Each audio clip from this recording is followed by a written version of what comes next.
पद्म पुराण की कथा कहती है शबरी माँ ने 10,000 वर्ष तक का इंतजार किया है। 10 महीने नहीं, 10 साल नहीं, 10,000 वर्ष की प्रतीक्षा।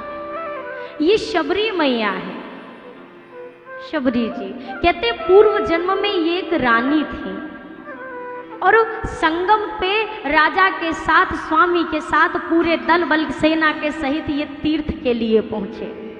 सुबह सुबह का समय हुआ, संत स्नान कर रहे, भजन गा रहे और ये रानी अपने महल, अपने निवास के पर्दे को हटाकर अपने उस जगह से जब बाहर देखा, आनंद को देखकर मन करने लगा। स्वामी से कहा, मैं भी संतों के बीच में जाकर इस आनंद को लेना चाहती हूँ। राजा ने कहा, रानी तुम पट्ट महिषी हो हमारे राज्य की, ऐसे खुलेआम बीच में जाकर लोगों के आम हो जाओगी तो ये हमारे मान सम्मान की बात है। रानी को बड़ी पीड़ा हुई। रानी ने विचार किया, ऐसा मान सम्मान, नाम, राज्य किस काम का जो भगवान के काम ना आए।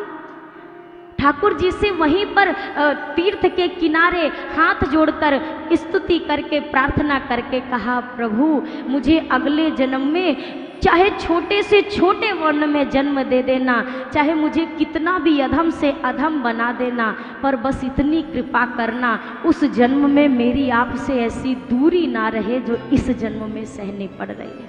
ये कहकर रानी ने प्राण त्याग दिए और वही रानी शबरी माँ के रूप में आई। शबरी जी छोटी सी हैं। ढेर सारे पशु लाए गए, कमरे में बंद कर दिए गए। शबरी माँ की मैया उनके केश बना रही, श्रृंगार कर रहे। शबरी माँ ने कहा, माँ क्यों इतना सजा रही है, ये इतने पशु क्यों आए हैं। मैया ने कहा, बेटी कल तेरा विवाह होगा और जितने अतिथि आएंगे ये सारे पशु जो हैं इनका बड़ा सा भोज बनाया जाएगा और सारे अतिथियों को यही भोजन दिया जाएगा। सुनते ही शबरी माँ दौड़ी उस कमरे की तरफ, जाकर उन पशुओं को देखा।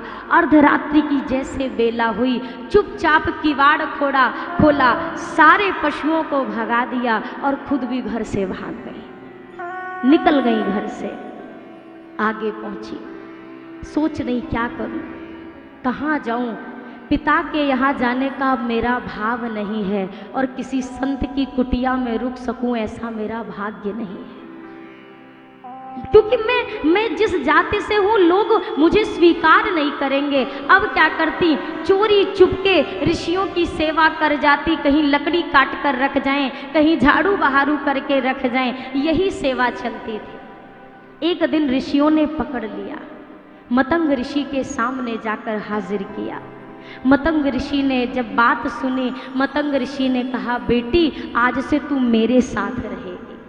शबरी माँ ने कहा, पर आपको मेरी वजह से लोगों की बातें सुननी पड़ेंगी। मतंग ऋषि ने कहा, सुन बेटी, एक तो बात मैंने तुझे बेटी कहा है, दूसरी बात मेरा नाम मतंग है। मतंग कहते हैं हाथी को, हाथी कभी भौंकने वालों की परवाह नहीं करता है, तू यही रहेगी। शबरी मैया ने खूब सेवा की। शबरी मैया से मतंग ऋषि ने कहा, बेटी अब कुछ करने की आवश्यकता नहीं ज़्यादा, बस तू एक काम करना, राम राम जपती रहना। कर रहे हैं। गुरुदेव एक दिन सूचना फैली, आज गुरुदेव महाप्रयाण कर रहे हैं। शबरी माई पता भी नहीं कि ये क्या होने वाला है। गुरुदेव कहाँ जा रहे पिताजी आप? मतंग ऋषि ने कहा, बेटा मैं भगवान के धाम जा रहा हूँ। भोली भाली माँ पूछती हैं, कब तक लौटेंगे? मतंग ऋषि ने कहा, बेटा वहाँ से लौट कर नहीं आना होता, इसीलिए तो जा रहा हूँ। रोने लगी, अब कौन मेरा ख्याल रखेगा, आप ही तो मेरे पिता हैं, आप छोड़कर जा रहे हैं। मतंग ऋषि ने कहा, शबरी बेटा सुन, तू एक काम, जितनी तूने मेरी सेवा की है ना, तुझे मैं आशीर्वाद देता हूँ, तुझे ना मुक्ति पाने के लिए भटकना नहीं होगा। शबरी, दुनिया भगवान के द्वार पर भागती है, पर ये तेरे गुरुदेव का आशीर्वाद है शबरी, एक दिन भगवान तेरे द्वार पर आएगा। माँ शबरी ने सुना, अच्छा भगवान आएंगे। गुरुदेव तो चले गए धाम को, पर शबरी माँ ये पूछना भूल गई कि कब आएंगे। अब शबरी माँ को लगा गुरुदेव बोल कर गए हैं, अगले ही दिन मैया शबरी ने तैयारी शुरू कर दी, क्या पता आज ही आ जाए, क्या पता आज आ जाए। सुबह उठी, आएंगे तो कहाँ बिठाऊंगी, सब कुछ की आसन बिछाया, कुछ का क्या खिलाऊंगी, तो गई जंगल में निकल गई और निकल करके भक्तमाल की कथा कहती है, सुंदर सुंदर बेर तोड़ती है शबरी माँ। जूठे बेर का तात्पर्य, चख के लाने का तात्पर्य ये है कि मैया शबरी एक पेड़ से एक बेर तोड़कर पहले खाती थी, और अगर उस पेड़ का बेर मीठा निकले तो उसी पेड़ से लेती थी। बाकी अक्सर जैसे ऐसा भी कहते हैं कि चख चख के रखा, ये भी कोई बड़ी बात नहीं है, भगवान ये भी कर लेते हैं और किया भी है। और अगर केवल मूल कथा की बात कहूँ तो वो बेर का चखना, पेड़ों से बेर चखती थी माँ, लाकर इकट्ठा करती हैं, फिर कुटिया के अंदर जाती हैं। क्यों जाती है? गुरुदेव ने कहा था वो खुद आ जाएंगे, तो मैं तो कुटिया में भी रहूं तो भी वो मुझे ढूंढ लेंगे। फिर उसके बाद उठकर अचानक बाहर आए, अरे आकर अगर द्वार पर खड़े भये तो मुझे स्वागत के लिए तैयार होना चाहिए। एक वो दिन था शबरी मैया का, जब हंसती चहचहाती दौड़कर बगीचे में जाती थी, बेर चुनती थी। अब वो समय आ गया, शबरी माँ का कमर झुक गई है, हाथ में छड़ी आ गई है, झुकी कमर से पेड़ की डाल को पकड़कर अब बेर तोड़ती है। ये वृद्धावस्था पर आ चुकी है, अभी भी इंतजार है। रोज बेर तोड़े, रास्ते में कांटे हैं चुभेंगे, फूल बिछाकर रख देती थी और एक ही बात कहती थी, हम मेरी झोपड़ी के भाग आज खुल जाएंगे, राम आएंगे। मेरी झोपड़ी के भाग आज खुल जाएंगे, राम आएंगे। राम आएंगे मेरे प्रभु आएंगे, राम आएंगे मेरे प्रभु आएंगे। तो मेरी झोपड़ी के भाग आज खुल जाएंगे, राम आएंगे। मेरी झोपड़ी के भाग आज खुल जाएंगे, राम आएंगे। ओ राम आएंगे तो अंगना बहारूंगी, राम आएंगे तो अंगना, ओ राम आएंगे तो अंगना बहारूंगी, राम आएंगे तो अंगना। ओ मैं तो पल पल डगर निहारूंगी, मैं तो पल पल डगर निहारूंगी। मुझे राघव का भरोसा नहीं, तरसाएंगे, राम आएंगे। राघव का भरोसा नहीं, तरसाएंगे, राम आएंगे। मेरी झोपड़ी के भाग आज खुल जाएंगे, राम आएंगे। वो मेरी झोपड़ी के भाग आज खुल जाएंगे, राम आएंगे।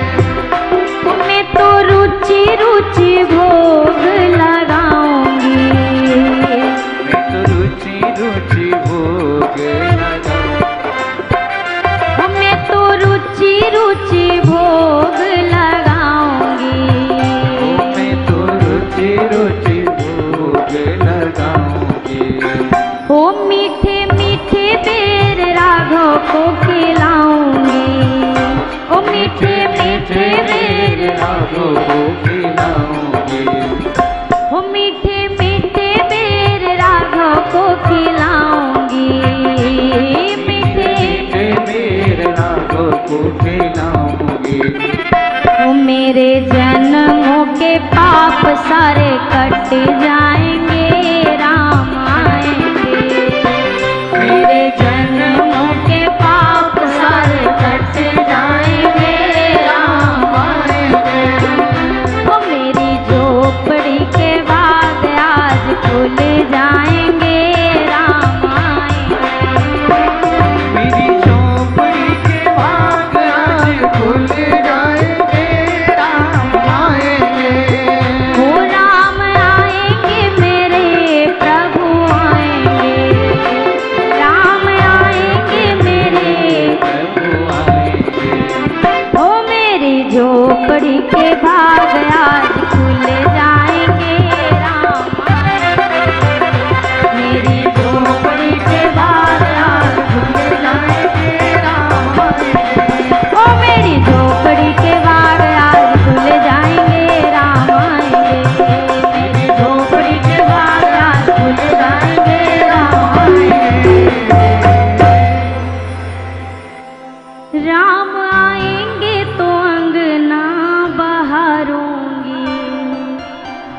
मुझे राघव का भरोसा नहीं तरसाएंगे राम आएंगे।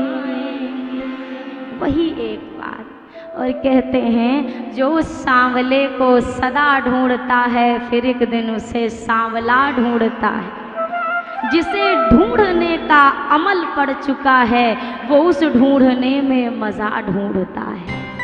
भगवान आए,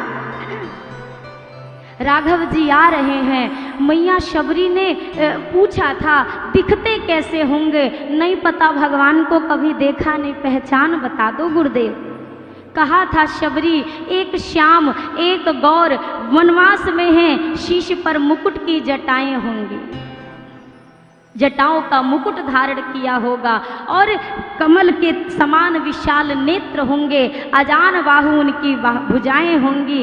और शबरी सुनो गले में वनमाला पड़ी होगी। ये इतने सारे पहचान राघव जी सामने खड़े हैं। माँ ने मिलाना शुरू किया। सरसिज लोचन बाहु विशाला, सरसिज लोचन जटा मुकुट सिर उर बनमाला, जटा मुकुट सिर उर बनमाला, श्याम गौर सुंदर दो भाई, श्याम गौर सुंदर दो भाई, शबरी परी चरण लपटाई, शबरी परी चरण लपटाई, यही विधिया स्तुति कराऊं तुम्हारी, विधिया स्तुति कराऊं तुम्हारी, अधम जाति में जड़मति भारी, अधम जाति में जड़मति भारी, अधम ते अधम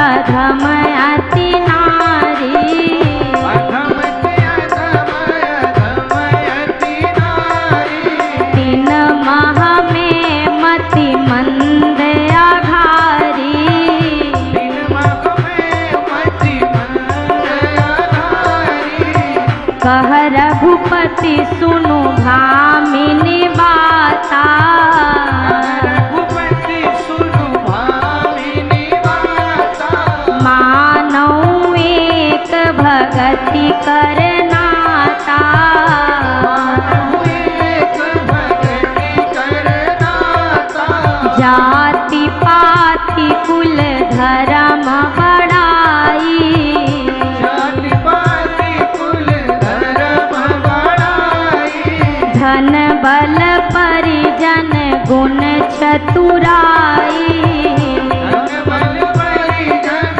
गुण चतुराई, धन बल परिजन गुण चतुराई। मैया शबरी ने पूछा आप दोनों कौन हैं? राम जी ने कहा ये मेरा भाई है। शबरी मैया ने कहा सगे? बोला हाँ। सुनते ही माँ शबरी चरण में गिरी नहीं है, चरणों से लिपट गई है। अब राघव जी से कहती हैं प्रभु गुरुदेव ने ये तो बताया था भगवान आएंगे, पर गुरुदेव से ये पूछना भूल गई भगवान आएंगे तो स्तुति क्या करनी है। केहि विधिया स्तुति करऊं तुम्हारी। मैं तो अनपढ़ हूँ, अज्ञानी हूँ, पढ़ी लिखी नहीं हूँ, भगवान की स्तुति कैसे होती है प्रभु मुझे नहीं आती है। अधम हूँ, अधमों में भी अधम हूँ, ऊपर से जड़मती नारी हूँ, कैसे स्तुति करूँ। राघव जी ने कहा माँ मानौ एक भगति करनाता। मैं एकमात्र भक्ति के नाते को मानता हूँ माँ। संसार में किसी के पास पूरे दुनिया की संपदा हो, पर अगर भक्ति नहीं है ना माँ वो मुझे प्यारा नहीं लगता है। मैं केवल भक्ति का रिश्ता मानता हूँ। और माँ तू कहती है तू पढ़ी लिखी नहीं है, तू मेरी स्तुति कैसे करे।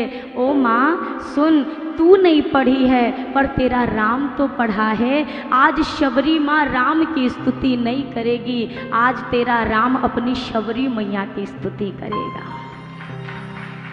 माँ शबरी के समक्ष राघव जी ने कहा, माँ सुन, 9 प्रकार की भक्ति हैं, कौन कौन सी हैं, आज तुझसे मैं चर्चा करता हूँ माँ, ध्यान से श्रवण में लाना।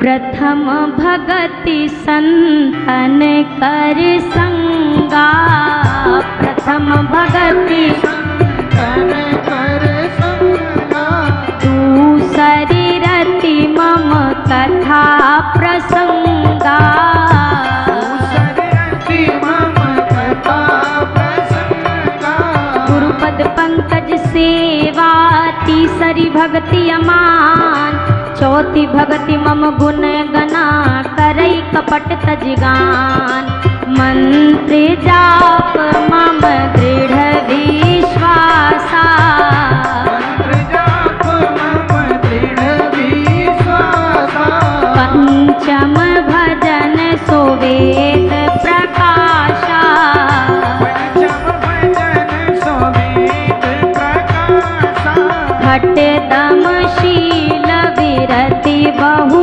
करमा, षटदम शील विरति बहु करमा, निरत निरंतर सज्जन धर्मा, निरत निरंतर सज्जन धर्मा, सातम सम मोहि मैं जग देखा, सातम सम मोहि मैं जग देखा, मोते संत अधिक करि लेखा, मोरे संत अधिक करि लेखा, आठों जथा लाभ संतोषा, आठों जथा लाभ संतोषा, सपने हूँ नहीं देखई पर दोषा, सपने नहीं देखी पर दोषा,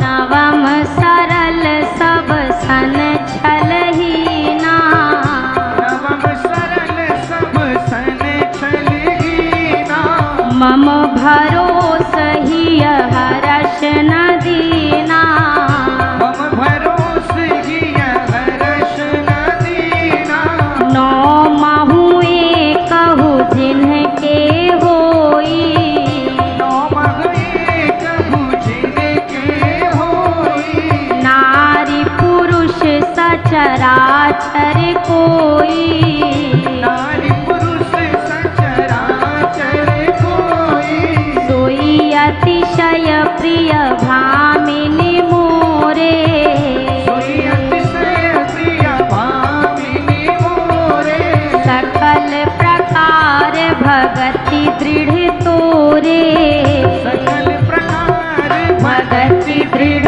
तोरे।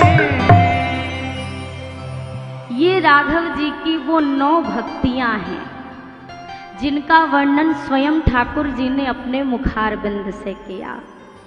माँ से कहते हैं, माँ ये मेरी 9 प्रकार की भक्ति है और इन 9 भक्तियों में से एक भी जिस किसी के अंदर, थोड़ी देर पहले शबरी माँ ने कहा ना, मैं नारी हूँ जाति से, अधम हूँ, जड़मती हूँ, मैं कैसे स्तुति करूँ। तो ठाकुर जी का वचन यहाँ पर सुनिए। ठाकुर जी ने भी क्या कहा, माँ 9 में से एक भी भक्ति नारी। लोग आजकल कहते हैं माताओं को ये वाला हनुमान जी का पाठ नहीं करना चाहिए, हनुमान चालीसा नहीं पढ़नी चाहिए, ना हम गोस्वामी जी से बड़े हैं ना हम राम जी से बड़े हैं। दोनों ने यहाँ माताओं को अधिकार दिया है, तो हम छीनने वाले कौन होते हैं। गोस्वामी जी कहते हैं, जो यह पढ़े हनुमान चालीसा, नहीं तो लिख देते कि को यह पढ़े हनुमान चालीसा, नहीं लिखा है। और यहाँ राघव जी ने भगवान की भक्ति का प्रथम अधिकार दिया नारी, दूसरे पे कहा पुरुष, तीसरे में कहा सचराचर, जीव जंतु चर अचर जो भी हैं प्रथम अधिकार नारी के लिए। माँ, नारी हो, पुरुष हो, पूरे सृष्टि का कोई भी वो जीव हो, अगर एक भी भक्ति है तो पता है माँ वो मुझे कितना प्यारा है। माँ, मैं उससे उतना ही प्रेम करता हूँ जितना प्रेम मैं अपनी जानकी को करता हूँ, जितना प्रेम मैं अपनी सिया से करता हूँ उतना ही प्रेम मैं उस मनुष्य से करता हूँ जिसके अंदर एक भी भक्ति हो। अब आप कहेंगे ये राम जी ने कहाँ कहा कि मैं उससे किशोरी जी के बराबर प्रेम करता हूँ। राम जी ने क्या कहा? सोई अतिशय प्रिय भामिनी मोरे। राम जी ने कहा वो मुझे अतिशय प्रिय होता है। और मेरे राघव जी को अतिशय प्रिय कौन है? जनक सुता जग जननी जानकी, अतिशय प्रिय करुणा निधान की। मेरी मैया राघव जी को अतिशय प्रिय है। राम जी ने वही कहा, जैसा प्रेम मुझे जानकी के लिए है वैसा ही प्रेम उस भगत के लिए होता है जो एक भी भक्ति कर ले, एक भी भजन जो करे। 9वें स्थान पर रखा है सरलता को, नवम सरल। अब आप सोच कर देखिए 8 भक्ति में कितनी सारी चीजें बताई। एक कथा सुनना, एक छलहीन रहना, एक सत्संग, एक विश्वास भरोसा। 9वें पायदान पे लिखा सरलता। अब आप सरल शब्द के महत्व को समझ पा रहे होंगे कि ये सरल कितना कठिन है कि 9वें सीढ़ी पर आता है। 8 चढ़ने के बाद सरल लिखना जितना सरल है, पढ़ना जितना सरल है, बनना उतना ही कठिन है। मनुष्य सरल बन नहीं पाता, इसीलिए राघव जी ने इसे 9वें पायदान पर रखा है। जो सरल बन जाए,